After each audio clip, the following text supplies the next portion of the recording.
यहाँ इसलिए जरूरी है। अब हम लोग जब देखते हैं कि जो उपनिषद कितने हैं, तो मुख्य रूप से जो प्रमुख उपनिषद हैं उनको उनकी जो संख्या बताई गई है वो 108 बताई गई है ना। एक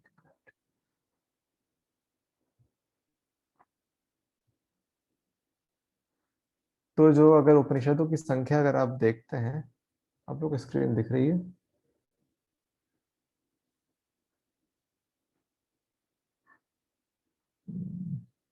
एक मिनट।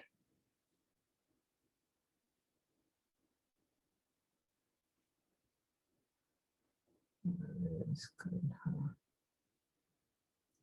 शायद अब दिख रही होगी आपको स्क्रीन।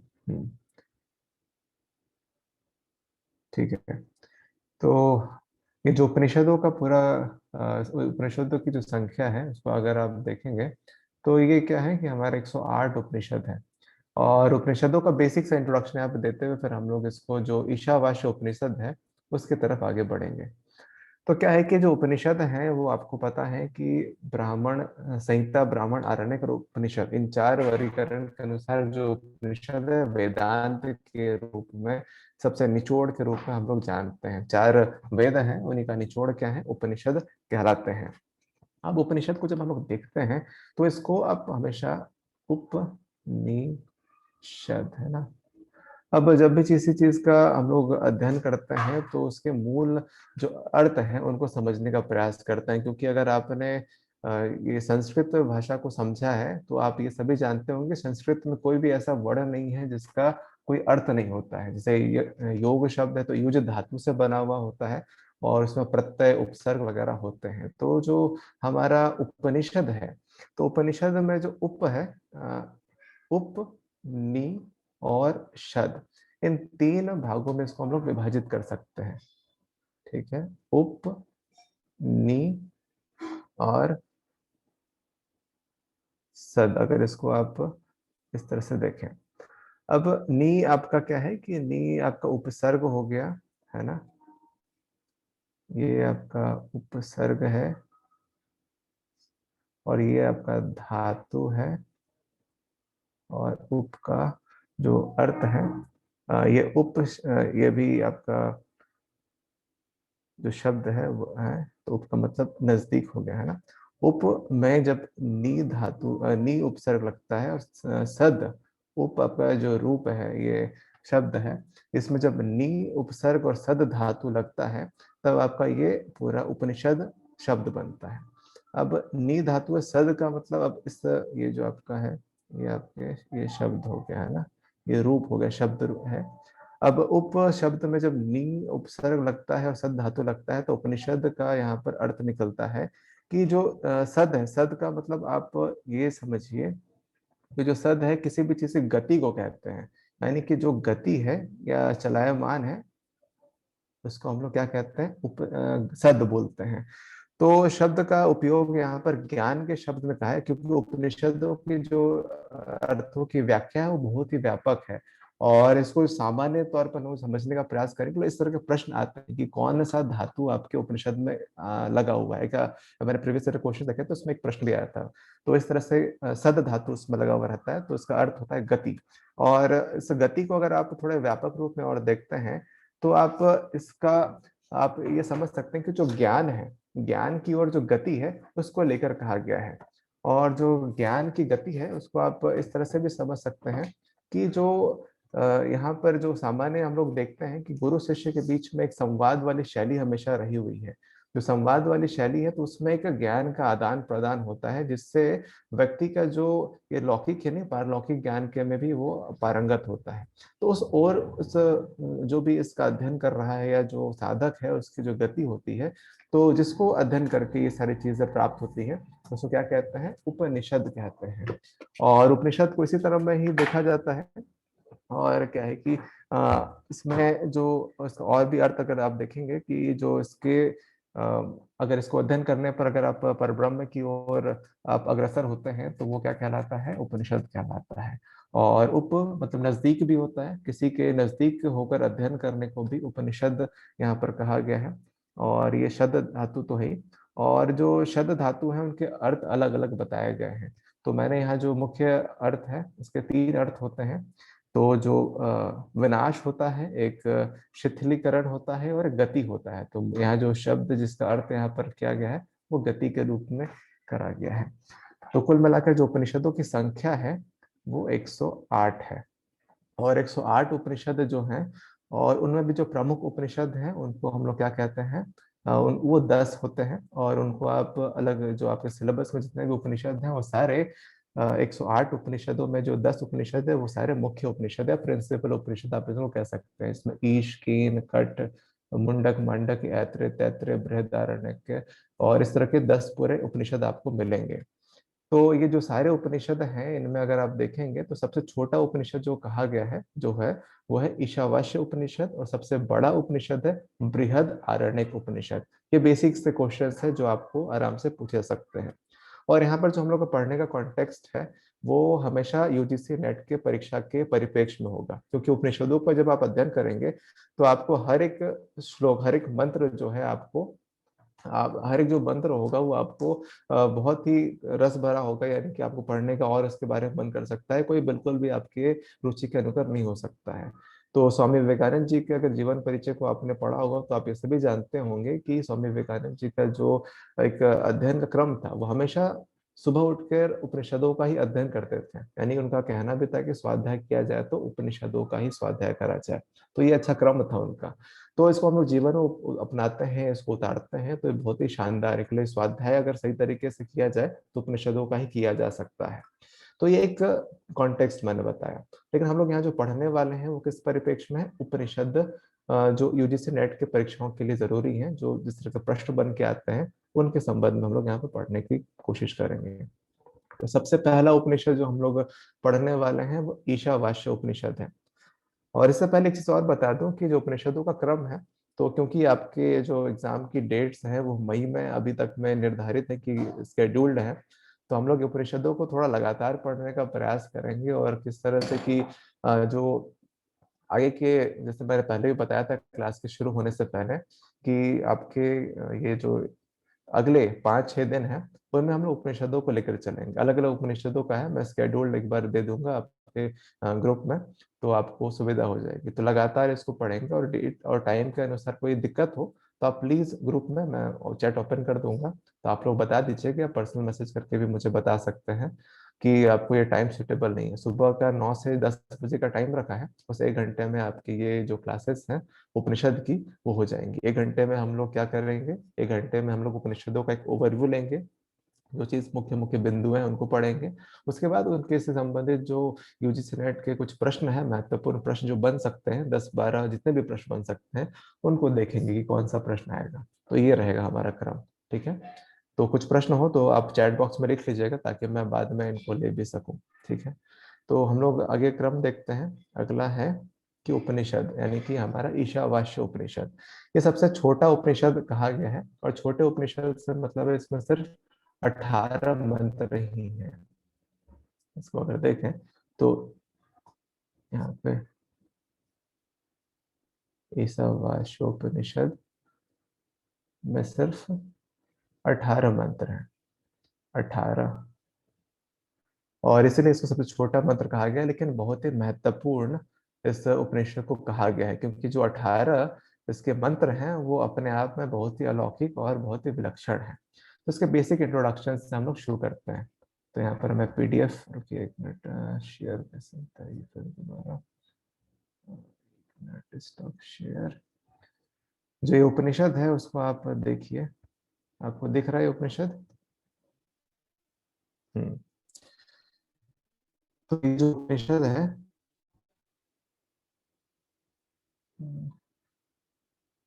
एक मिनट, हाँ, तो ये जो उपनिषद है आपके, आपको यहाँ पे दिख रहा होगा ईशावास्य उपनिषद। तो ये कृष्ण यजुर्वेद के, यजुर्वेद से लिया गया है। और ये 14, ये 40वें अध्याय से लिया गया है। शुक्ल यजुर्वेद जो शाखा है उसमें से लिया गया है। और इसका, इसमें जो मुख्य चीजें हैं उनको आप पहले नोट करिएगा। मैं इसमें आपको खाली एक दिखा दे रहा हूँ ये चीज की, ये जो पुस्तक है, ये जो उपनिषद का ग्रंथ है, इसमें ये यजुर्वेद के 40वें अध्याय में ईशावास्य उपनिषद इसको कहा गया है।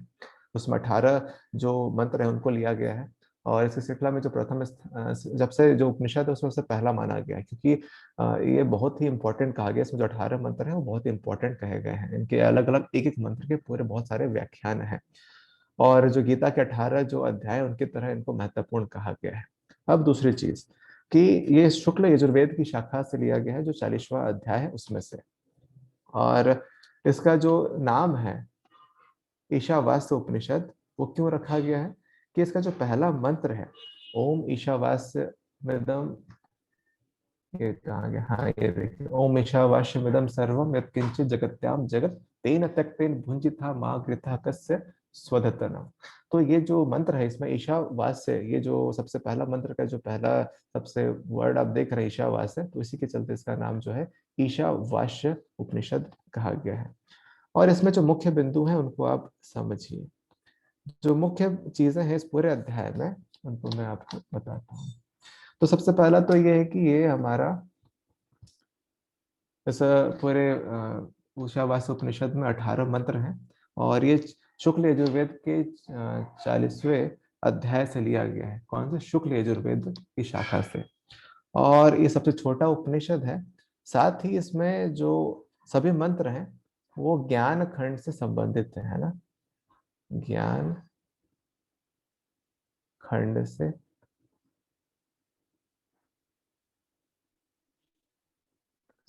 संबंधित है। और ये चीजें जरूरी है, ये सबसे पहला तो ये। फिर आप ये 40वां जो अध्याय है उसमें से लिया गया है।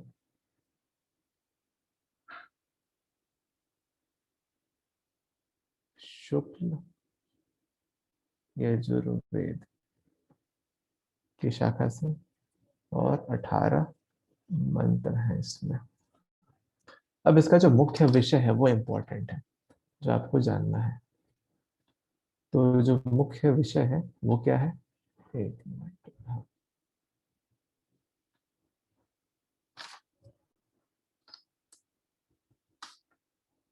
इसका जो मुख्य विषय है वो इसमें 3 है।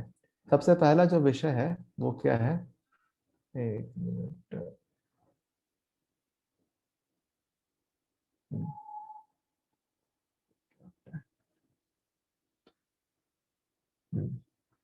इसका जो सबसे पहला जो विषय है वो क्या है कि इसमें कर्म निष्ठा की अवधारणा की बात की गई है। जो कर्म निष्ठा है इसको हम लोग अभी डिटेल में करेंगे, लेकिन सबसे पहले आप जो मुख्य विषय है उनको जान लीजिए। क्योंकि यही है, बहुत छोटा सा उपनिषद है लेकिन इसमें जो चीजें कही गई है वो महत्वपूर्ण है। तो किस विषय के बारे में कहा गया है वो हमें जानना जरूरी है। वो मुख्य विषय क्या है? सबसे पहला विषय है कि कर्म निष्ठा की अवधारणा। ठीक है, कर्म निष्ठा की अवधारणा। हर एक को थोड़ा थोड़ा हम लोग देखते हुए भी चलेंगे। फिर दूसरा जो है कि विद्या और अविद्या। हम लोग सामान्य तौर पर विद्या और अविद्या, मतलब आप विद्या और शिक्षा को सेम मानते होंगे, लेकिन यहाँ पर आपको ये डेफिनेशन थोड़ी समझ में आ जाएगी कि ये कितनी सही है या कितनी गलत है। तो विद्या और अविद्या की, यहाँ पर विद्या और अविद्या है ना, विद्या और अविद्या, अविद्या के विषय में यहाँ पर चर्चा की गई है। तीसरा जो इम्पोर्टेंट है यहाँ पर आत्म भाव। यहीं से आपको जो ब्रह्म के विषय में या ब्रह्म के संदर्भ में कि ब्रह्म क्या है उसके विषय में यहाँ पर बताया गया है। तो मुख्य रूप से ये 3 जो क्षेत्र है इन्हीं पर ही पूरा हमारा ईशावास्य उपनिषद टिका हुआ है। यह ईशावास्य उपनिषद इस पर ही आधारित है। अब ईशावास्य उपनिषद में सबसे पहला जो मंत्र है उनको देखते हैं। एक मिनट। तो आपको दिख रहा होगा यहाँ जो पहला है। आप हमेशा जब भी उपनिषदों की शुरुआत होती है तो शांति पाठ से होती है। और यहाँ पर वही है, पूर्णमदः पूर्णमिदं पूर्णात् पूर्णमुदच्यते पूर्णस्य पूर्णमादाय पूर्णमेवावशिष्यते। ओम शांति शांति शांति। यानी कि वही कि जो पूर्ण में भी पूर्ण है उनके विषय में है, जो उस पर ब्रह्म की बात कही गई है, और तीन दुख जो है उनके शांत होने की बात कही गई है, आदि दैविक, आदि भौतिक और आध्यात्मिक। तो जो सबसे पहला मंत्र आप देख रहे हैं कि यह सृष्टि केशवाश विदम सर्वम यत्किंचित जगत्याम, ये जो आपका मंत्र है, इसमें क्या है कि इस सृष्टि की बात करी गई है कि जो पूरा जो ब्रह्मांड है, जो भी कुछ है, जड़ है या चेतन स्वरूप में जो जगत है, उसमें समस्त ईश्वर से ही व्याप्त है। सभी चीजें ईश्वर से ही बनी हुई है, और उस ईश्वर के साथ रहते हुए हमें उनको त्याग पूर्वक उनको भोगने का प्रयास करना चाहिए। जो हमारा वही आसक्ति रहित हमारा जो कर्म हो, उसके विषय में यहाँ पर बात कही गई है। कितने भी धन्य भोग्य पदार्थ, किसी का भी जो कुछ भी है, वो हमारा नहीं है, वो हमारे लिए एक लिमिटेड ड्यूरेशन के लिए मिला हुआ है। लेकिन हमें उनको पूरे अपने क्षमता अनुसार, जो हमारी योग्यता है उसके अनुसार उसको करना चाहिए, उसको भोगना भी चाहिए, तो त्याग की भावना के साथ उसका भोग करना चाहिए, ये इस मंत्र में कहा गया है। और ये बहुत ही पॉपुलर मंत्र है। इसके बाद दूसरा आप देखिए, दूसरा क्या है कि कुर्वन्ने वे ही कर्माणि जीजी वेशिता समः एवं त्वयि नान्यत् हेतु अस्ति न कर्म लिप्यते नरे। जो आप ये भी जो मंत्र है बहुत ही ज्यादा पॉपुलर है। और पॉपुलर है क्योंकि कहा गया ना कि 100 वर्ष तक जीवन जीने की कामना करनी चाहिए, और कर्म मनुष्य को मतलब को लिप्त नहीं करते हैं, उस हिसाब से ही काम करना चाहिए। और यही मार्गदर्शन है, इसी के अतिरिक्त जो परम कल्याण का जो कोई भाव है वो हमारा होना चाहिए। और जो आपने पातंजल योग सूत्र में अथ योगानुशासनम की जो सबसे पहला जो वहां पर सूत्र पड़ा हुआ कि अथ योगानुशासन, तो ये अनुशासन की जो बात है ना, ईश्वरीय अनुशासन, उसको पालन करते हुए ही यहाँ पर हमें 100 वर्ष तक जीवन जीने की कामना करनी चाहिए। और आप जानते हैं कि ये 100 वर्ष जो है मतलब शतायु, या जो उस तरह से कहा गया है। और ये 100 वर्ष अगर आप इसको अगर समझने का ट्राई भी करते हैं, तो 100 वर्ष कैसे ये होते हैं। तो 100 वर्ष को आप इस हिसाब से देखते हैं कि जो हमारा पूरा जीवन क्रम है, उसको अगर आप से 4 भाग में विभाजित कर देते हैं, अगर हमारा जीवन क्रम है, तो उसमें आप सभी जानते हैं कि 4 आश्रम होते हैं ना, 4 आश्रम। तो ये ब्रह्मचर्य है ना, फिर गृहस्थ, फिर वानप्रस्थ, और चौथा है संन्यास। अब इन्हीं को ही हमारे जो जीवन क्रम है, जिसको कि अलग अलग विभाजन में किया गया है। तो इसको अगर आप देखिएगा तो हमारे शास्त्रों में इसको 4 आश्रमों के अंतर्गत में रखा गया है कि पहला जो पार्ट है, 1/4 जो लाइफ स्पैन है, वो ब्रह्मचर्य का होगा। फिर जो दूसरा हिस्सा है, 2/4 जो दूसरा 1/4 हिस्सा है, वो गृहस्थ का होगा। तीसरा वानप्रस्थ का होगा। चौथा संन्यास के लिए निर्धारित रखा था, कि शतायु के रूप में माना गया है। और ये चीज जितने भी समय का पूरा चक्र है, क्योंकि अगर भारतीय सभ्यता में अगर आप देखिएगा, तो आप ये समझिएगा कि ये क्या है कि आपके पूरे जीवन क्रम को बताता है, चाहे कोई भी युग हो, है ना। और भारतीय ये जो पूरी विधि है, परंपरा है, योग शास्त्र को ले लीजिए, जो कल्चर है, इसमें आप ये पाएंगे कि जो टाइम लाइन है वो ना लीनियर नहीं है। वो ऐसा बिल्कुल नहीं कि आप एक टाइम से शुरू हुआ 2000 मान लीजिए, विक्रम अभी हमारा नया साल भी आएगा, तो मान लीजिए जो भी हमारा नया साल आया, तो हम लोग सोचते हैं कि वहां से लेकर चीज शुरू हो रही है और आगे जितने भी जाएंगी, और जो भी आगे तक बढ़ेगा। लेकिन भारतीय परंपरा में क्या, ये टाइम लाइन है, ये साइक्लिक है, लीनियर नहीं है, साइक्लिक है।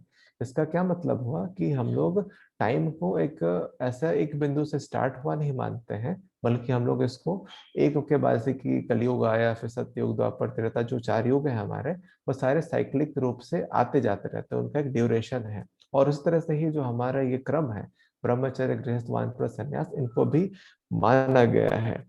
और इसी के साथ ही जो जीवन मृत्यु का क्रम है, वो भी साइक्लिक है। मतलब बच्चा बड़ा हो रहा है, फिर बड़ा हो रहा है, फिर मर रहा है। पूरा क्रम जो है जीवन मृत्यु का, वो भी साइक्लिक है। और इस तरह से ही अगर एक ऋषि हुए हैं कणकानंद भृगु, ऋषि हुए, उन्होंने ये उसका कैलकुलेशंस वगैरह करा था। तो हम लोग सामान्य रूप से इसको जो 25 वर्ष मानते हैं, सॉरी 25 वर्ष मानते हैं, तो उन्होंने कहा कि ये 25 वर्ष ना होके ये 27 वर्ष का एक स्पैन है, और 27 के हिसाब से ही पूरा ये हमारा क्रम चलता है। तो अगर आप इनको ऐड कर देंगे तो ये 108 होते हैं। तो उन्होंने 108 वाला कॉन्सेप्ट यहाँ से दिया था कि इस तरह से क्या साइक्लिक है। और उन्होंने एक, ये थोड़ा सा मैं इसको रेफरेंस के हिसाब से रिलेट करने का ट्राई कर रहा हूँ, ऐसा इस चीज को थोड़ा व्याख्यान के रूप में, बाद बाकी इसका उतना रिलेवेंस नहीं है हमारे यूजीसी नेट के परिप्रेक्ष्य में, ठीक है। तो उन्होंने ये बताया था कि जो हमारा क्रम है, जो जीवन का पूरा एक 4 आश्रमों में विभाजित है, ठीक है, ये चीज आपकी होगी। इसके बाद जब आप मंत्र देखेंगे तो उसमें क्या है,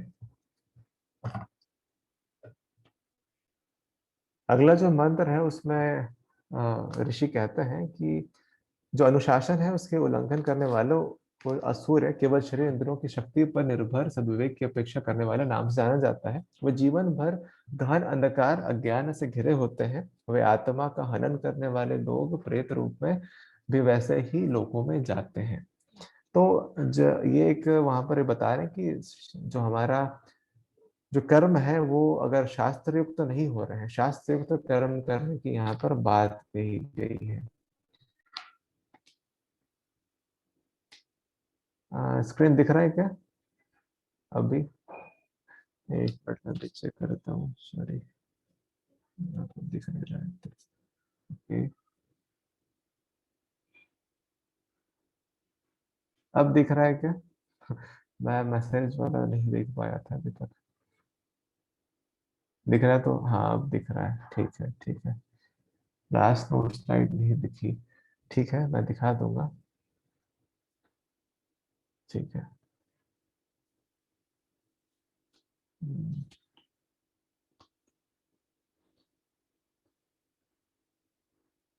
तो पहले और दूसरे जो मंत्र है उसमें आपने ये देखा कि जो हमारा शास्त्र है वो ये कह रहा है कि सबसे पहले कि हम लोगों को ईश्वर के अनुशासन के अनुसार अपना जीवन क्रम को अपनाना चाहिए, और शतायु वर्ष कर्म जो भोगना भी चाहिए, तो त्याग की भावना से, और जो 100 वर्ष की आयु है उसमें कर्म करते हुए इसको करना चाहिए, है ना। हम्म। इसके बाद जो मुख्य बिंदु है हमारा वो विद्या के संबंध में है, कि अब यहाँ पर वो विद्या और अविद्या की बातों की तरफ आगे बढ़ने की कोशिश कर रहे हैं। तो जो तीसरा और चौथा श्लोक जो मंत्र है उसमें क्या है, ये उतना महत्व का नहीं है, लेकिन यहाँ पर ये कहना ये चाह रहे हैं कि जो हमारा ज्ञान है और विज्ञान है, दो चीजों की बात यहाँ पर करी है। तो यहाँ पर भूमिका बनाने की कोशिश करी गई है कि जो हमारा जो अविद्या और विद्या, इन दोनों को एक तरह से इनका इंट्रोडक्शन यहाँ पे मिल रहा है कि अगर हमारे पास अज्ञान है तो हम अपने आप को अच्छे कर्मों में संलग्न नहीं करते हैं और अंधकार युक्त जीवन जीते हैं। लेकिन वहीं पर ही दूसरी तरफ बता रहे हैं कि अगर ज्ञान है ना, अगर व्यक्ति को ज्ञान है तो वो सद्गति की तरफ आगे अग्रसर होता है। उसके बाद जो कॉन्सेप्ट यहाँ पर मुख्य चीज हम लोग को देखनी है वो है विद्या और अविद्या की अवधारणा। तो यहाँ पर विद्या और अविद्या के रूप में क्या कहा गया है उसको मैं आपको बता।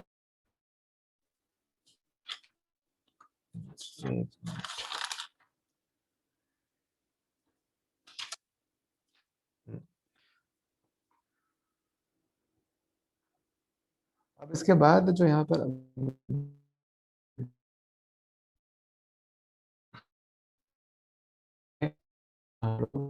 आते हैं, तो यहाँ पर ये क्या कहते हैं, आप लोग को दिख रहा है ना, मैं एक बार चैट वाला ऑन करके रखता हूँ। जी ठीक है।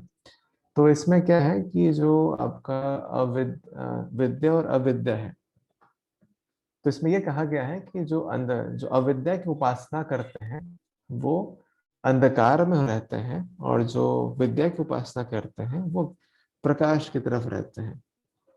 तो यहाँ पर अब जो विद्या है उसको ज्ञान कहा गया है, और जो अविद्या है उसको अज्ञान कहा गया है, ठीक है।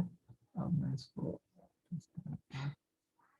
अब आप लोग एक बार फिर से बताइए कि आपको स्क्रीन शो हो रही है या नहीं हो रही है।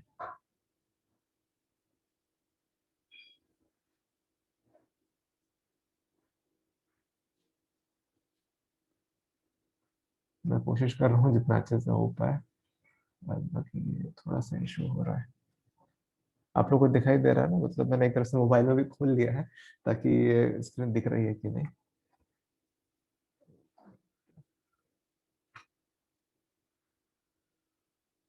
नहीं दिख रहा आप लोगों को?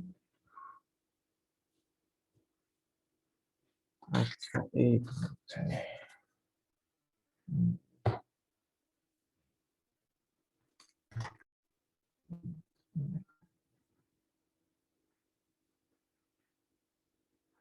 Stop screen share. अब शायद दिख रहा होगा, है ना? हम्म, आप हाँ ठीक है, अब आगे होगा शायद।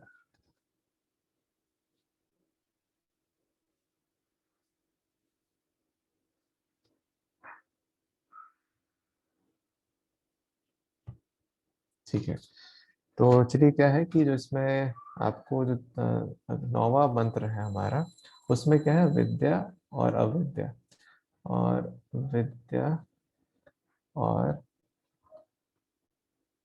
अविद्या की अवधारणा। आप देख रहे होंगे जो हमने शुरुआत में एक 3 विषय बनाए थे कि 3 टॉपिक्स पर ये पूरा उपनिषद कवर करेगा, तो उसी पर ही। तो इस पर आप देखेंगे जो विद्या है वो क्या है, ये विद्या ज्ञान है, और ये कर्म कहा गया है। या इसको आप ये विज्ञान कहिए, है ना, अविद्या नहीं। अविद्या मतलब विज्ञान, ज्ञान और विज्ञान। इसको अगर और भी थोड़ा सा समझेंगे तो ऐसा कर्म जो बिना ज्ञान का होगा, बिना ज्ञान का कर्म, ठीक है। तो ये क्या है, अविद्या। तो इसको आप मोटे रूप में समझिए, जो मनुष्य अविद्या की उपासना करता है वह अंधकार में है, और सबसे अंधकार प्राप्त करते हैं। इसी तरह से ही जो आप इस पूरे चीजों को अगर आप देखेंगे, जो विद्या और अविद्या दोनों की उपासना करते हैं, मतलब इसमें आप ये सूत्र अगर आप देखेंगे तो ये आपको इसमें मिलेगा कि जो विद्या, सिर्फ विद्या की उपासना करते हैं वो भी अंधकार में होते हैं। सिर्फ विद्या की उपासना करते हैं, सिर्फ सिर्फ जो ज्ञान की उपासना कर रहे हैं और वो कर्म युक्त कर्म नहीं कर रहे हैं, सिर्फ उपासना कर रहे हैं ज्ञान की, और तो वो भी अंधकार में है। जो अविद्या की भी उपासना कर रहे हैं, सिर्फ और सिर्फ अविद्या की, अविज्ञान की, तो वो भी अंधकार में है। तो इस उपनिषद में ये बताया गया है कि जो दोनों की उपासना करते हैं, है ना, विद्याम च अविद्याम च यत तदेव दो भयम सह अविद्या मृत्युम तीर्थवा विद्या अमृत अश्नुते। तो जो विद्या और अविद्या दोनों की उपासना करते हैं, तो वे कर्मों के द्वारा तो मृत्यु को प्राप्त कर कर ज्ञान के द्वारा अमृतत्व को प्राप्त कर लेते हैं। तो ये दोनों ही चीजों की उपासना करने को इस उपनिषद में कहा गया है। तो आपने क्या समझा, जो हमारा विद्या है ना, जो जो हमारा विद्या है, विद्या से किस चीज की प्राप्ति होती है, अमृत तत्व की, अमृत तत्व की प्राप्ति।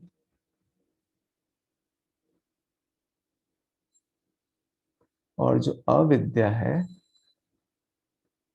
उससे क्या होता है, मृत्यु तत्व की प्राप्ति, ठीक है। और ये दोनों ही तत्व जरूरी है। अगर आपने विद्या को नहीं प्राप्त किया, तो आपने अगर विज्ञान के द्वारा अगर चीजों को जो आपके आसपास में है, भौतिक वस्तुओं को अगर उनका ज्ञान अर्जित नहीं करा, तो आप जो परलौकिक है या पराभौतिक है या जो अविद्या की चीजें हैं, पारलौकिक चीजें, आप उनको भी नहीं प्राप्त कर सकते। यहाँ पे आप ये रिलेट कर सकते हैं कि जब कहा जाता है कि शरीर माध्यम खलु धर्म साधनम, तो शरीर क्या है, एक भौतिक वस्तु है। तो इसी के माध्यम से ही सभी चीजें, सभी जो आपके धर्म है, कर्म है, जो भी कार्य होने हैं उसी से होने हैं। तो शरीर को तो पोषित करना ही है, साथ ही इसका उपयोग किस काम में करना है, उस जो आध्यात्मिक उन्नति के लिए जो कार्य है उनको करने की बात कही गई है। तो ये चीजें यहाँ से क्लियर होती हैं। ठीक है, तो ये दो चीजें हैं, दो चीजों को आपने यहाँ पर समझा। अब आपको यहाँ पर क्या देखना है, तो आप यहाँ पर सब ये अपनी स्क्रीन दिख रहा है कि नहीं, आपको स्क्रीन दिख रही है?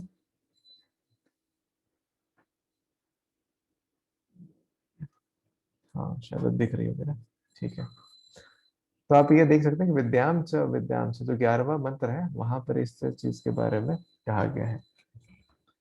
तो उसके बाद यहाँ पर कहा गया है कि जैसे जो मैंने अभी आपको बताया, जो आपके 12वें मंत्र में है कि जो लोग केवल असंभूति या बिखराव विनाश की उपासना करते हैं वे घोर अंधकार में गिर जाते हैं, और जो केवल समभूति या संगठन सृजन की ही उपासना करते हैं वे भी उसी प्रकार के अंधकार में फंस जाते हैं।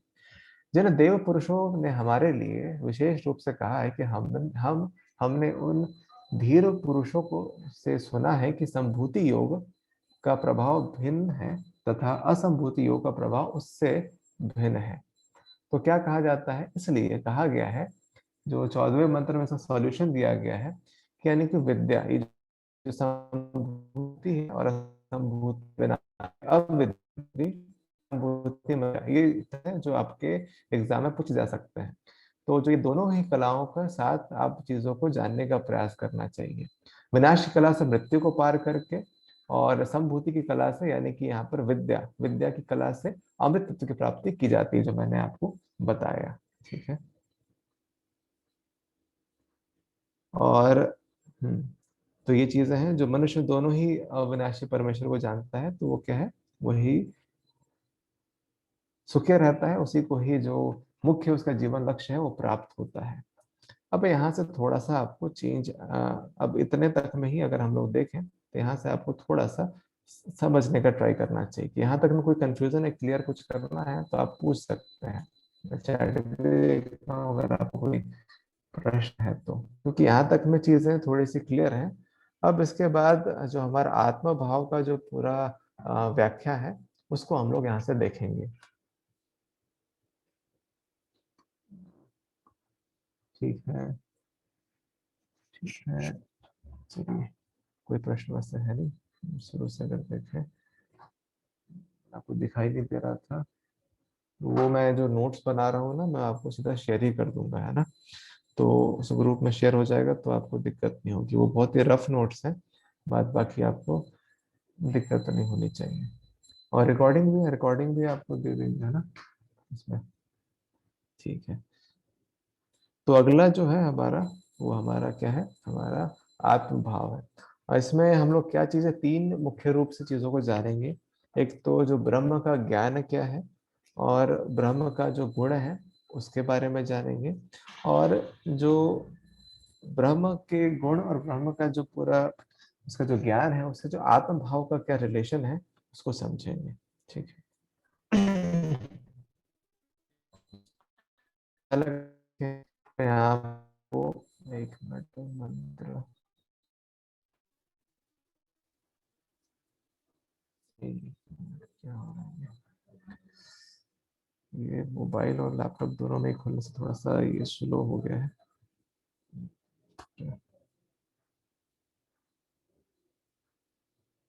हम्म, तो यहाँ से अगर आप देखें, जो 15वां हमारा जो मंत्र है, यहाँ से क्या है कि ब्रह्म का ज्ञान यहाँ से शुरू हो जाता है।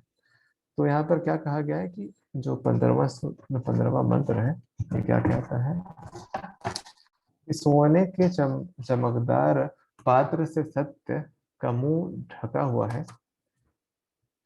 हे पूषण, मुझे सत्यान्वेषण करने वाले के लिए उसे उस आवरण को अपावरण करें, हटा दें। तो यहाँ पे कहने का तात्पर्य है कि हम ईश्वर से प्रार्थना कर रहे हैं कि हे ईश्वर, आप हमारे ऊपर जो अज्ञान का आवरण है उसे हटा दीजिए, जिससे हम शुद्ध रूप में ज्ञान की प्राप्ति कर सकें। तो यहाँ पर 15वां जो मंत्र है वहां से ये कहने का प्रयास किया जा रहा है, एक प्रार्थना यहाँ पर करी जा रही है। दोनों ही में यही है, दोनों ही मंत्र में, 15 और 16वां मंत्र में यही प्रार्थना की गई है कि हमारे जो अंधकार रूपी अविद्या है या जो हमारे गंदगियां हैं उनको हटा दिया जाए। उसके बाद 16 में है कि कहाँ कहाँ से ये जो हमारे शरीर में या जो किन किन जगहों से इन विशुद्ध इन गंदगियों को हटा दी जाए। तो यह यहाँ पर ये आता है कि 17वें मंत्र में कि ये जीवन वायु अग्नि आदि पंच जो पंचभूत हैं तथा अमृत के संयोग से बना हुआ शरीर तो अनंत भस्म हो जाने वाला है। ये संकल्प करता तुम परमात्मा का स्मरण करो, अपनी सामर्थ्य का स्मरण करो और जो कर्म कर चुके हो उसका पुनः पुनः स्मरण करो। यहाँ पे सॉल्यूशन दिया जा रहा है कि जो हमारे प्राण है, इंद्रियां हैं, ये अविनाशी है, समष्टि वायु तत्व में प्रविष्ट हो जाए ऐसा प्रार्थना करा है। और साथ में दर्शन दिया जा रहा है कि ये जो शरीर है उससे जो भी अच्छे कार्य बन सकते हैं उनको किया जाए और पूर्वालोकन किया जाए कि जो पहले कार्य हो चुके हैं।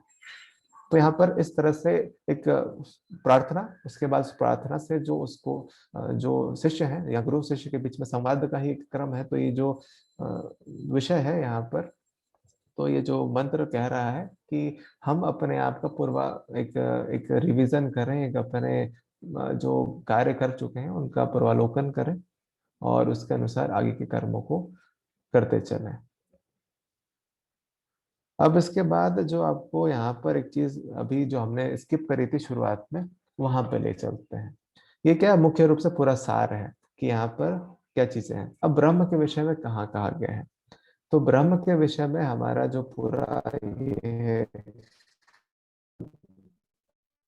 ईशावास्य उपनिषद है, तो ये पांचवें और पांचवें जो मंत्र है वहां पर कहा गया है।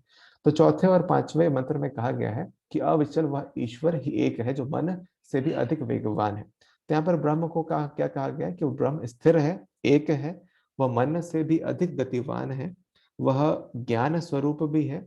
इस ब्रह्म को इंद्रिय आदि देवता भी नहीं पा सके हैं। वह दूसरे दौड़ने वालों की स्थिर रहते हुए ही अतिक्रमण कर जाता है। उनके होने पर ही वायु आदि देवता जल वर्षा आदि क्रिया संपादन करने में समर्थ होते हैं। तो ये ब्रह्म की गुणों की यहाँ पर चर्चा कर रहा है। ब्रह्म चलता भी है, जो पांचवा जो यहाँ पर देखिए, ये ब्रह्म गतिशील भी है और स्थिर भी है। वह दूर दूर से भी है और निकट से भी है। वह इन सब जड़ सब बाहर। तो यहाँ पर ब्रह्म कहाँ कहाँ स्थित है उसके विषय में यहाँ पर बात करी गई है। और जो आपका आठवां मंत्र है ये इंपॉर्टेंट है, साथ ही आठवां मंत्र, इसमें ब्रह्म के गुणों की पूर्ण चर्चा करी गई है। तो आप इसको नोट करिएगा अगर आप कहीं पर भी हैं तो इन चीजों को, कि यहाँ पर जो ब्रह्म के गुण हैं उनको पूरा अच्छे से बताया गया है। यहाँ पर आप देख रहे हैं, मैं हिंदी में एक बार पढ़ देता हूँ फिर उसके जो जो मुख्य गुण है उनको बताता हूँ। कि वह परमात्मा सर्वव्यापी है, तेजस्वी है, वह देह रहित, स्नायु रहित एवं छिद्र वर्ण रहित है, वह शुद्ध और निष्पाप है, वह कवि, कांतदर्शी, मनीषी, मन पर शासन करने वाला, सर्वजयी और स्वयं ही उत्पन्न होने वाला, उसने अनादि काल से ही सबके लिए था योग्य अर्थों यानी साधनों की व्यवस्था बनाई है। ठीक है। तो इसमें जो यहाँ पर पर्याग शब्द का उपयोग करा गया, आप इस मंत्र में अगर आप देखेंगे तो पर्याग शब्द है। तो इसका मतलब क्या है, सर्वज्ञ या सर्व व्याप्त है वो। शुक्रम आप देख रहे हैं यहाँ पर, शुक्रम का शब्द का यूज करा गया है, तो इसका मतलब है तेज स्वरूप। अगर मैं इनको लिख देता हूँ, है ना, आप उससे जुड़ा हो जाइए, आप प्लीज फिर से बता दीजिएगा।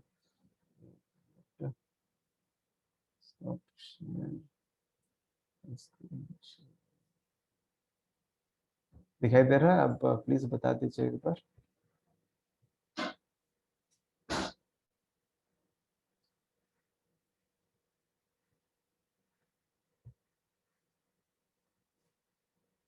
ये दिख रहा है, दिखना तो चाहिए अभी। तो ओके, ठीक है, स्टॉप शेयर करता हूँ, स्क्रीन शेयर से अभी दिख रहा है।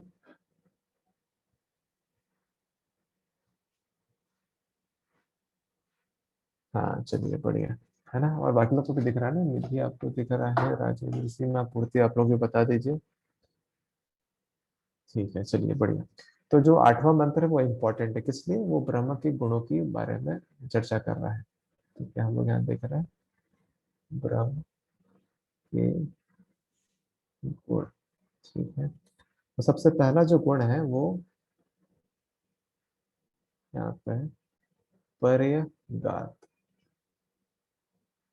ये पर्यगात का मतलब क्या होगा? सर्वत्र व्याप्त, सर्वत्र व्याप्त। ठीक है, दूसरा जो गुण है,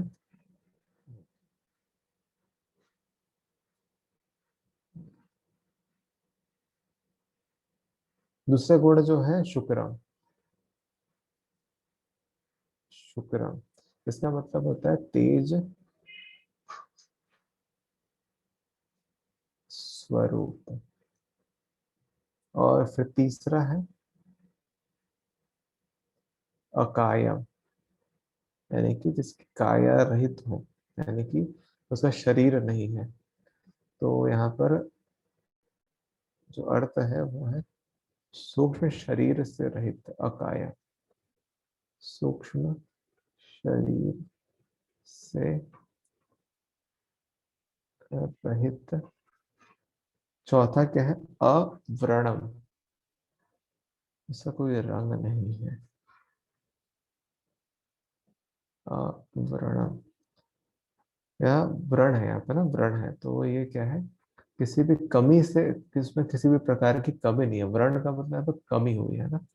तो छिद्र रहित, छिद्र रहित कह सकते हैं।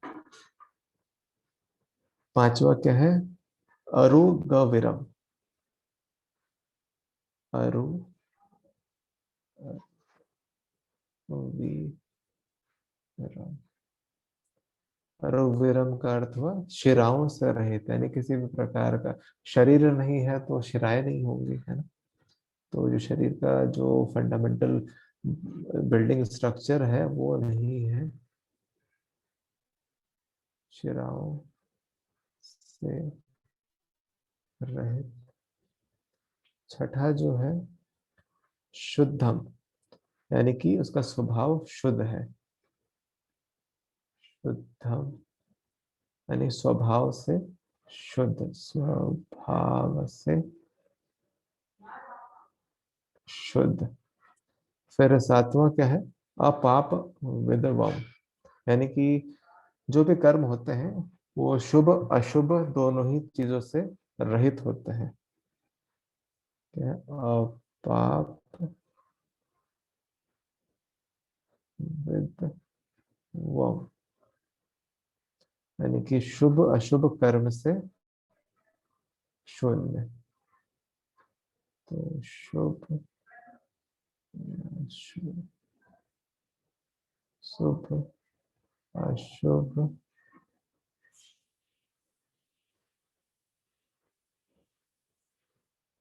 एक मिनट,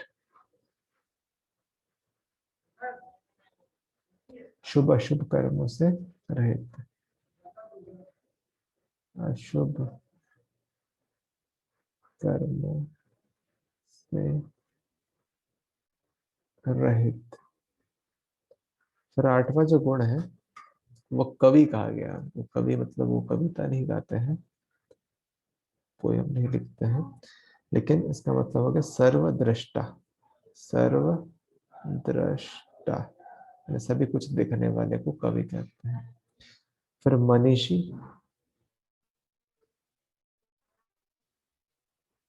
इसी तरह के प्रश्न आ जाते हैं कि इनकी व्याख्या करी गई कि तो किस उपनिषदों में, कि इनमें से किसका वर्णन नहीं करा गया। तो इस तरह से कुछ प्रश्न बहुत पहले आए थे, अभी के में तो नहीं देखा है। मनीषी, चिंतनशील, चिंतनशील।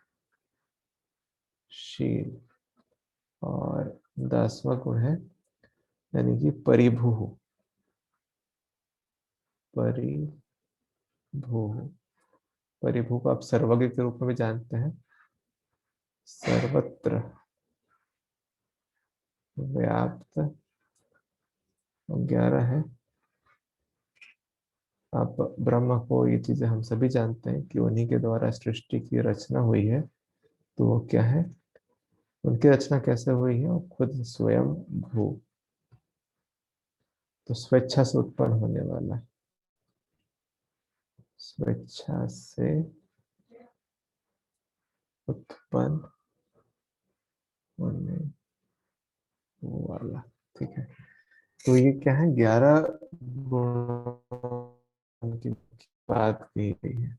ठीक है, एक कुल मिलाकर इस तरह से है। आप लोग स्क्रीनशॉट ले लेंगे तो भी चीजें आराम से हो जाएंगी। ठीक है, मैं शेयर कर दूंगा, आप लोग इसके लिए परेशान नहीं होगा।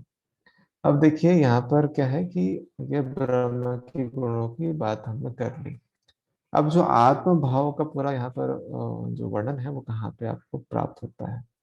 तो आत्म भाव को अगर आप देखेंगे तो ये जो ब्रह्म के गुण है तो कैसे प्राप्त होते हैं। तो ये प्राप्त तब होंगे, मतलब इसमें अगर इसको स्टडी करने का चीज, जैसे हमने कहा कि शुरुआत में हमने ये चीजें देखी, ओवरव्यू, प्रार्थना, फिर बाद में जो कर्मनिष्ठा की अवधारणा, विद्या विद्या की अवधारणा, फिर ब्रह्म का ज्ञान, और जो ब्रह्म के गुणों की विषय में चर्चा, और उसके बाद आत्मभाव। अब यहाँ पर जो मुख्य है साधक का कि वह कैसे हो, तो उसके बारे में यहाँ पे चर्चा करते हैं। तो छठे वाले में आप देखिए, है ना, कि जो मनुष्य है ना, या जो छठा जो मंत्र है, व्यक्ति सभी भूतों को आत्मभाव में ही स्थित अनुभव करता है तथा सभी भूतों के अंदर इस आत्म तत्व को समाहित अनुभव करता है, तब वह क्या किसी भी प्रकार भ्रमित नहीं होता है। तो ये जब हमने सारा कुछ पढ़ लिया तभी आत्म भाव वाली चीजें आती है। इसके लिए दिख रहा है क्या, सब सीक्वेंस में याद रखना है। नहीं, सीक्वेंस में याद करना नहीं है। तो ये 11 ही, 11 है क्या, हाँ 11 ही है। 11 ये ब्रह्मा के गुण है, ब्रह्म के गुण है ना। ये जो आ, हमने पढ़ा है कि ब्रह्म क्या है, हमने पहले जाना, इससे पहले वाला जो मंत्र था कि चौथे चौथे और पांचवें मंत्र में हमने क्या देखा, ब्रह्म का वहां पर वर्णन किया गया कि ब्रह्म क्या है ना। उसके बाद फिर ये जो हमारा आठवां मंत्र है उसमें क्या है, ब्रह्म के गुणों के बारे में बताया गया है। और जब हम लोग यहाँ पर छठे छठे और सातवें मंत्र में देखते हैं, वहां पर आत्म भाव के बारे में बताया गया है कि जो भी मनुष्य है, सभी प्राणी क्या है, वो अपने में तथा सभी प्राणियों में स्वयं को देखता है, और वह किसी से भी घृणा नहीं करता, और वस्तुओं को अपने जैसा देखता है, और वो स्वयं का जो भाव है वो रहने का ही प्रयास करता है। तो ये जो यहाँ पर बात कही गई है कि उसमें वही है कि कहीं पर भी द्वैत की भावना नहीं आएगी। तो वह जो भावना है वो आत्म भाव वहां पर कहलाता है। तो ये कहाँ पर मिलता है, ये जो भावना है छठे और सातवें जो मंत्र है वहां पर। और ये कैसे प्राप्त होता है उसके विषय में है कि सातवां जो मंत्र है यहाँ पे, कि जिस स्थिति में यह मर्म या जो ज्ञान जान लिया जाता है आत्मभाव की समस्त भूतों के रूप में प्रकट होता है, एक उस एकत्व की अनुभूति की स्थिति में मोह अथवा शोक कहाँ टिक सकता है, अर्थात ऐसी स्थिति में व्यक्ति मोह एवं शोक से परे हो जाता है। तो यह उसका कॉन्सिक्वेंस बताया जा रहा है कि जब व्यक्ति आत्म भाव में स्थित हो जाता है तो क्या होता है। तो जब एकमात्र परमेश्वर का साक्षात्कार करने वाला जो पुरुष के लिए मोह और जो शोक है वो नहीं रहता है। तो यही इसमें कही गई है बात। तो इसी में समझ, सभी में एकत्व की जो भावना है उसको आत्म भाव कहते हैं। फिर से सुन लीजिए, सभी में एकत्व की जो भावना है वो आत्म भाव कहलाता है। तो इस तरह से पूरा जो ईशावास्य उपनिषद है यहाँ से पूर्ण होता है। तो इसमें तीन चीजें हमने कवर करी, विद्या क्या, सॉरी, सबसे पहले कर्म निष्ठा की अवधारणा, फिर विद्या और विद्या की अवधारणा, फिर आत्मभाव। आत्मभाव में भी हमने उसके पूर्व अध्ययन करा कि जो ब्रह्म क्या है और ब्रह्म के जो गुण है वो क्या है।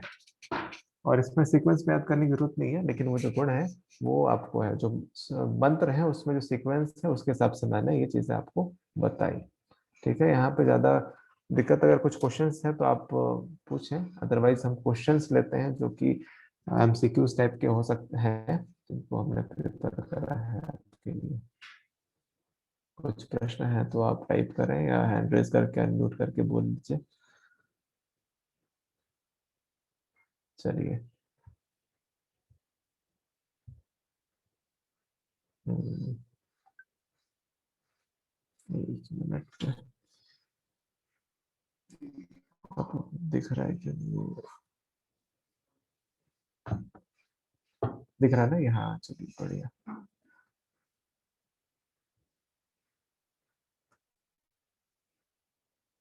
हम्म, अब अच्छे से दिख रहा होगा। तो जो पहला प्रश्न है उसको देखते हैं कि तो अगर इसमें है तो आप लोग इसमें चैट में लिखिएगा, है ना, ABCD जो भी आपको लगे। तो पहला प्रश्न हम लोग यहाँ से करते हैं, ठीक है। हाँ, तो आप लोग 26-27 लोग हैं इसमें। तो ईशावास्य का जो मूल स्रोत है वो कौन से है, आप लोग को क्वेश्चंस भी दिख रहा है, पहले का आंसर दीजिए पहले, है ना। देखिए, हमने शुरू में ही जो पढ़ा था कि ये क्या है, शुक्ल यजुर्वेद का 40वां अध्याय है ना। तो इसका जो ऑप्शन का आंसर होगा वो सी होगा, यजुर्वेद की शाखा से लिया गया है ना। शुक्ल यजुर्वेद, है ना। अगर ये कुछ पूछा था कि कृष्ण यजुर्वेद भी होता है, शुक्ल भी होता है, तब वहां पर उस तरह से होता है। ठीक है, बिल्कुल सही। सीमा, अरुणिमा, निधि, तुलसी, सबने सही बताया। वह वेदांत कहा गया है, किसको कहा गया है वेदांत? सिंपल सी बात है, जब हम लोग देख रहे हैं कि जो सार भाग है तो उपनिषद को ही कहा गया है। बहुत सिंपल सा आंसर है, क्वेश्चन है ये। ठीक है, बिल्कुल सही। अब ब्राह्मण ग्रंथों के भाग कौन कौन से हैं, ये आप बताइए, है ना। मतलब ये चीज आप लोगों ने पढ़ी नहीं है, लेकिन आप लोगों को चीज आप आगे में समझ में आ जाएगी जब हम सारे उपनिषदों को पढ़ लेंगे। फिर भी आप लोग बताइए। बिल्कुल सही, बहुत बढ़िया। चलिए, बिल्कुल सही। तो ब्राह्मण ग्रंथ के भाग हैं संहिता, ब्राह्मण, आरण्यक और उपनिषद, ये हमने देखे थे ना। तो उसमें से ही कुछ उपनिषद हैं तो ब्राह्मण ग्रंथों से लिए गए हैं। तो इनमें जो जितने भी आप देख रहे हैं, कठ, है ना, केन, छांदोग्य, इन सभी को ब्राह्मण ग्रंथों के ये भाग हैं। तो यहाँ पे उपयुक्त सभी इसका आंसर होगा। अब अगला प्रश्न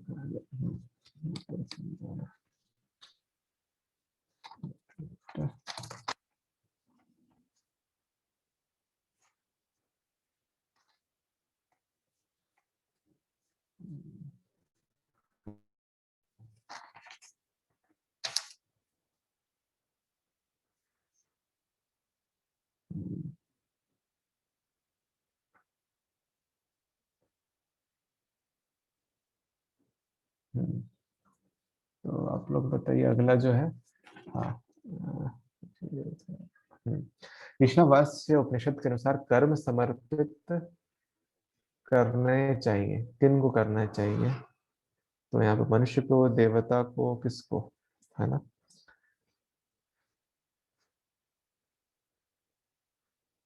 तो ठीक है, बिल्कुल आप लोग सही बता रहे हैं, सी, परमेश्वर को।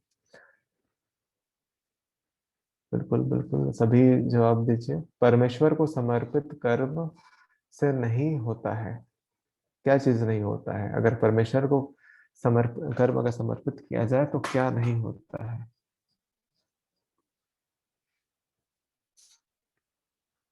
प्रश्न को सही से पढ़िए, उसके बाद बताइए। देखिए,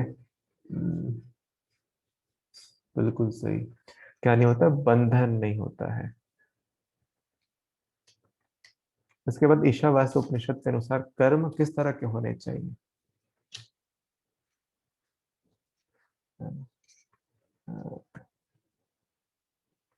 बिल्कुल सही, आप लोग बहुत स्मार्ट हैं। फिर ईशावास्य उपनिषद के अनुसार कर्म कैसे होने चाहिए? ईशावास्य उपनिषद के अनुसार कर्म, ये वाला हम लोग देख रहे हैं, सातवां। सातवें प्रश्न का उत्तर आप दीजिए कि ईशावास्य उपनिषद के अनुसार कर्म कैसे होने चाहिए, कि उन्होंने सी जवाब दिया है। तो आप ये देखिए कि जो अ, हमने ये पढ़ा था मंत्र, उसके थे कि शास्त्र युक्त कर्म होने चाहिए, है ना। तो शास्त्र युक्त होना चाहिए, विधिवत नहीं होगा, अनुकरणीय भी नहीं होगा, नित्य, नैमित्तिक, ये सब आपके दूसरे उपनिषद में आने वाले हैं। तो वहां पर चीजें हैं, तो क्या शास्त्र युक्त कर्म, कि तभी आपके एक ही उपनिषद से है तो आप लोगों को ज्यादा नहीं हो रही। फिर अगला प्रश्न है कि ईशावास्य के अनुसार मुक्ति का मार्ग क्या है? अभी बताइए, ईशावास्य उपनिषद के अनुसार मुक्ति का मार्ग कौन सा है? निर्लिप्त कर्म, नित्य कर्म, नैमित्तिक कर्म या महान कर्म? देखिए सी कैसे होगा, नैमित्तिक कर्म। हमने ये चीजें देखी थी शुरू में ही कि प्रार्थना की जा रही है कि हमारे शरीर में हमें सभी तरह से मन वचन कर्म से हमारी गंदगी को बाहर निकाल दी जाए। फिर हम जो कर्म करें उसमें भोगे, भोग संसार है तो शरीर ज्ञान और विज्ञान दोनों ही चीजों को लेकर चले, विद्या और अविद्या को। तो संसार संसार के जो साधन है उनका तो भोग करें, लेकिन त्याग की भावना से भोग करें तो क्या कहलाता है, निर्लिप्त कर्म कहलाएगा आपका, है ना तुलसी साहू जी। तो ये चीजें हैं, ठीक है। नौवां प्रश्न है, देखिए ईशावास्य उपनिषद के अनुसार अविद्या फलीभूत होती है। कैसे फलीभूत होती है, किसमें फलीभूत होती है, बताइए।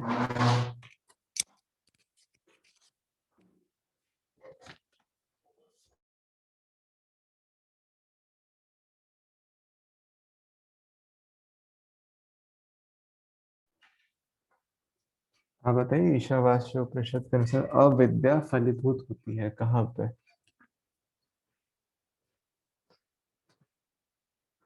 ए ही लग रहा है बट नॉट श्योर, ठीक है। ए बी, ए डी आ रहा है, ठीक है, बताते रहिए। इसमें अविद्या के संदर्भ में आपको प्रश्न कर दिया गया है ना। तो अविद्या क्या है। तो आप यहाँ पे देखिए, अब समझने का ट्राई करिए, डी है ना। तो जब ये चीजें विद्या फलीभूत कहाँ होता है, तो ये सभी चीजों में, अगर मतलब इन योनियों के संबंध देखिए, जितने भी योनि होते हैं वहां पर भी अविद्या फलीभूत होता है, संसार में ही है ना। संसार के जितने भी चीजें, हमने सबसे पहला जो प्रार्थना पढ़ा था इसमें पूर्णमदः पूर्णमिदं पूर्णात् पूर्णमुदच्यते पूर्णस्य पूर्णमादाय पूर्णमेवावशिष्यते ओम शांति शांति शांति। वहां पर तीनों दुखों के बारे में कहा गया, तो विविध ताप जो है, आदि दैविक आदि भौतिक आध्यात्मिक, वहां पर भी हो गया। पुनर्जन्म जितने भी ये जन्म मरण के पूरे कार्य हैं, तो वहां पर भी अविद्या फलीभूत हो सकता है। और जितने भी जीव जंतु हैं, जो 84 लाख योनियां कही, वहां पर भी संभव है। तो सर क्या होगा, डी आंसर होगा, है ना। तो डी हो गया। अगला जो प्रश्न है कहाँ गया, हाँ बताइए, ईशावास्य उपनिषद के अनुसार दुख का मूल कारण क्या है। हाँ, दुख का मूल कारण क्या है। बिल्कुल सही, एफ कहाँ से आ गया, यहाँ पर एफ है ही नहीं। चलिए ठीक है, डी हो जाएगा, अविद्या ही सभी दुखों का मूल कारण है। और अगर यहाँ पर मान लीजिए विद्या रहता तो अब कहते हैं सिर्फ विद्या ही है, विद्या से भी दुख होता है, अविद्या से भी दुख होता है ना, दोनों ही चीजों से होता है। जब दोनों के सम्मिश्रण के साथ चीजें चलती है तब उत्थान प्रगति होती है। हाँ, अब ये देखिए ईशावास्य के अनुसार पर ब्रह्म को पाने का साधन क्या है, ये भी बहुत इजी है, बहुत इजी, है ना। ये विद्या हो जाएगा इसमें। 12वां बताइए, अंतःकरण की शुद्धि हेतु किसकी सेवा पूजा करनी चाहिए। अच्छा, ये आपका अगला उपनिषद है उसका आ गया वैसे, लेकिन ये जनरल क्वेश्चन है, ये हो जाएगा, ठीक है। तो ये जनरल क्वेश्चन आप समझ सकते हैं, 12वां का तो सभी की होनी चाहिए, है ना। अंतःकरण जो है, मन बुद्धि चित्त अहंकार, ये अंतःकरण हो गए। तो इनकी शुद्धि कैसे होगी, इन सभी के द्वारा होगी। एक और प्रश्न है कि ईशावास्य उपनिषद के अनुसार परब्रह्म क्या है। परब्रह्म को कैसे आप डिफाइन करते हैं, सर्वज्ञ है, सर्वशक्तिमान है, कि सर्वाधार है, जो गुण है ना। तो गुणों के अनुसार आपको ऐसे प्रश्न आ सकते हैं, जो अगर आप गुण को याद कर लेते हैं तो। बिल्कुल सही, डी ही आंसर होगा इसका। हम्म। अब ईशावास्य उपनिषद के अनुसार परमेश्वर क्या है, ये बताइए।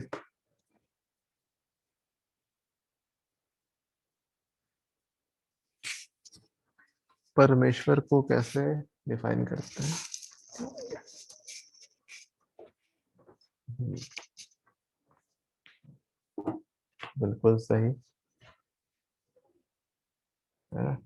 तो इस रसीद तो मैंने डायरेक्ट क्वेश्चंस करे हैं, लेकिन जब आपके एग्जाम्स में होते हैं तो वो क्या है कि वहां पर थोड़ा आपको घुमाते हैं, ठीक है। अब इसके बाद केन उपनिषद है तो हम लोग बाद में देखेंगे। ठीक है, तो ये क्वेश्चन थे कुछ जो आपके इस ईशावास्य उपनिषद से संबंधित थे। तो इस तरह के प्रश्नों को हम लोग और भी करेंगे। और आप लोग को मैंने ग्रुप में पेपर 1 के रिलेटेड कुछ डीआई के क्वेश्चंस और भी दिए थे, तो उनको आप अलग से भी सॉल्व करने का ट्राई करिएगा। मतलब वो बहुत ही इम्पोर्टेंट है। आपने शुरुआत में उन क्लासेस को की थी, लेकिन अब फिर से प्रैक्टिस की जरूरत है, उसमें प्रैक्टिस ज़्यादा इम्पोर्टेंट है। ठीक है, तो आप उसका ध्यान रखिएगा। तो आज की क्लास को हम लोग यहीं तक रखते हैं। ये क्वेश्चंस भेजने, ये मतलब आप क्या पूछना चाह रहे हैं, क्या क्वेश्चंस? ये क्वेश्चंस आपको चाहिए जो हमने आज करे हैं वो, अनुपुर कुमारी?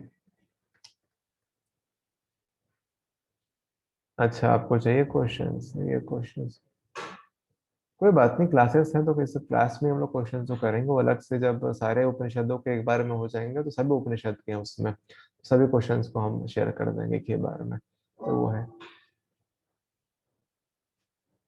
हाँ, रीजनिंग की क्लास है ना, तो रीजनिंग की क्लास के लिए अभी थोड़ा ये प्रॉब्लम हो रही है कि जो हमारे जितेंद्र सर हैं, तो जितेंद्र सर हैं तो उन्होंने, उनकी अभी उनका स्केड्यूल बिजी चल रहा है। और एक श्वेता मिश्रा मैम है, तो उनके अभी वो पीएचडी स्कॉलर हैं, तो उनके भी अब क्लासेस ऑनलाइन से ऑफलाइन, ऑफलाइन सॉरी ऑनलाइन हो गए हैं। तो जब